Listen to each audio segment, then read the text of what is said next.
Bismillah, Assalamualaikum warahmatullahi wabarakatuh.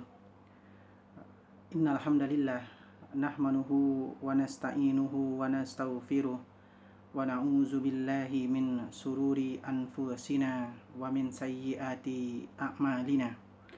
May yahdihillahu fala mudhillalah wa may yudlil fala hadiyalah. Asyhadu an la ilaha illallah wa asyhadu anna Muhammadan abduhu wa rasuluh. Fa inna asdaqal hadis kitabullah wa khairul hadi Muhammad sallallahu alaihi wasallam wa sara umuri muhdasatuha wa kullu muhdasatin bid'ah wa kullu bid'atin dolalah wa kullu dolalati finnar. Jamaah muslim yang dirahmati oleh Allah Subhanahu wa taala, kita kembali akan melanjutkan kajian fikih kita yang kita rujuk kepada kitab yang ditulis oleh Abu Malik Kamal bin Asi Syahid Salim yang berjudul Sahih Fikih Sunnah, di mana pada pertemuan kita sebelumnya kita sudah membahas tentang sholat tatawwu atau sholat sunat, mulai dari urgensinya, kemudian yang kedua jenis-jenis sholat tatawwu. Kemudian untuk jenis-jenis sholat tatawwu kemarin ada sholat tatawwu mutlak yang pertama, kemudian yang kedua itu ada sholat tatawwu muqayyad. Nah, untuk sholat sunat tatawwu muqayyad dia itu dibagi menjadi dua.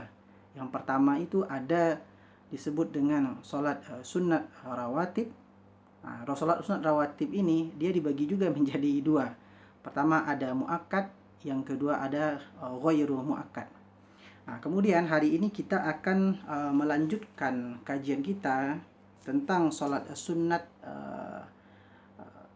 yang rawatib. Yang pertama itu yang akan kita bahas adalah sholat sunat fajar. Sholat sunat fajar. Yang pertama yang perlu kita ketahui itu adalah penegasannya gitu. Apa yang menjadi penegasan kita melaksanakan sholat sunat fajar ini. Nah, kemudian juga apa penegasannya, kita perlu mengetahui kenapa sholat sunat fajar ini dia itu ditempatkan sebagai salah satu sholat sunat yang dia itu muakkad. Cukup banyak dalil di sini yang digunakan sebagai penegasannya. Satu yang paling saya hafal itu yang selama ini menjadi motivasi untuk selalu mengerjakan sholat sunat ini adalah yang diriwayatkan oleh Aisyah radhiyallahu anha, di mana Rasulullah shallallahu alaihi wasallam bersabda, rakaataini fajri khair dunya wa ma fiha, di mana artinya 2 rakaat sholat sunat sebelum sholat subuh itu lebih baik daripada bumi beserta isinya. Itu dalil yang pertama. Berikutnya masih banyak dalil. Saya bacakan satu dalil lagi, di mana dalil ini itu juga diriwayatkan dari Aisyah radhiyallahu anha. Diriwayatkan dari Aisyah radhiyallahu anha, Rasulullah shallallahu alaihi wasallam bersabda, Rasulullah shallallahu alaihi wasallam tidak menjaga sholat nafilah lebih daripada menjaga 2 rakaat fajar. Nah, itu dalil yang kedua yang menjadi penegasan untuk mengerjakan sholat sunat fajar ini. Berikutnya kita lanjutkan. Ada beberapa hal yang perlu kita perhatikan ketika kita mengerjakan sholat sunat fajar ini. Yang pertama itu adalah meringankannya. Jadi ternyata ketika kita mengerjakan sholat sunat fajar itu ternyata dia diringankan gitu. Dia diringankan. Di sini dikatakan bahwa disunnahkan untuk meringankan sholat sunat fajar dengan syarat tidak meninggalkan perkara yang diwajibkan. Jadi ini perlu juga kita perhatikan bahwa ketika kita meringankan sholat sunat fajar, maka yang menjadi catatannya adalah ketika kita meringankan sholat sunat fajar tersebut dengan syarat kita itu tidak meninggalkan perkara yang wajib di dalam sholat tersebut. Di sini diriwayatkan dari Ibnu Umar, ia berkata, Hafsah mengabarkan kepadaku bahwa Rasulullah Shallallahu Alaihi Wasallam ketika muadzim mulai mengumandangkan sholat subuh dan telah tiba waktu subuh, maka beliau mengerjakan 2 rakaat ringan. Nah, ya, dia mengerjakan 2 rakaat ringan sebelum sholat subuh dilaksanakan. Kita bacakan satu dalil lagi.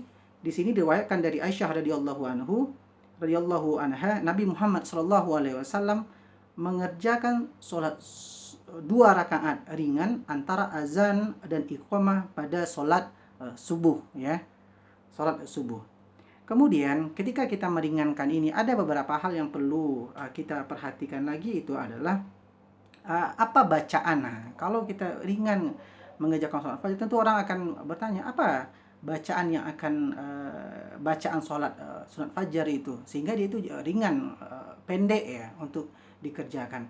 Di sini dikatakan bahwa membaca surah setelah surah Al-Fatihah pada 2 rakaat fajar telah sahih dari Rasulullah Shallallahu Alaihi Wasallam tentang membaca surah pada 2 rakaat fajar dalam beberapa bentuk, gitu. Nah, ya, beberapa bentuk. Pertama, diriwayatkan dari Abu Hurairah radhiyallahu anhu bahwasanya Rasulullah Shallallahu Alaihi Wasallam membaca pada 2 rakaat fajar, ya, pada surah 2 rakaat fajar. Pertama, Qul ya ayyuhal kafirun.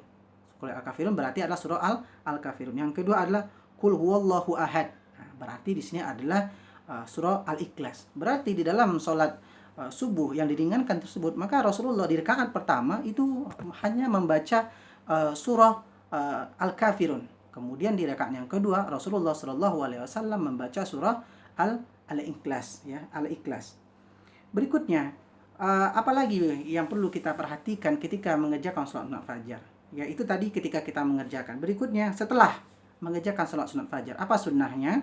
Di sini dikatakan bahwa berbaring pada sisi kanan tubuh setelah mengerjakan sholat sunat fajar. Jadi Rasulullah Shallallahu Alaihi Wasallam setelah mengerjakan sholat sunat fajar, beliau berbaring, gitu, berbaring pada sisi kanan tubuhnya, tubuhnya. Di sini diriwayatkan dari Aisyah radhiyallahu anha, ia berkata, apabila muazzin telah selesai mengumandangkan azan pada sholat subuh, beliau bangkit dan mengerjakan sholat 2 rakaat ringan sebelum mengerjakan sholat subuh, ya, setelah jelas datangnya fajar.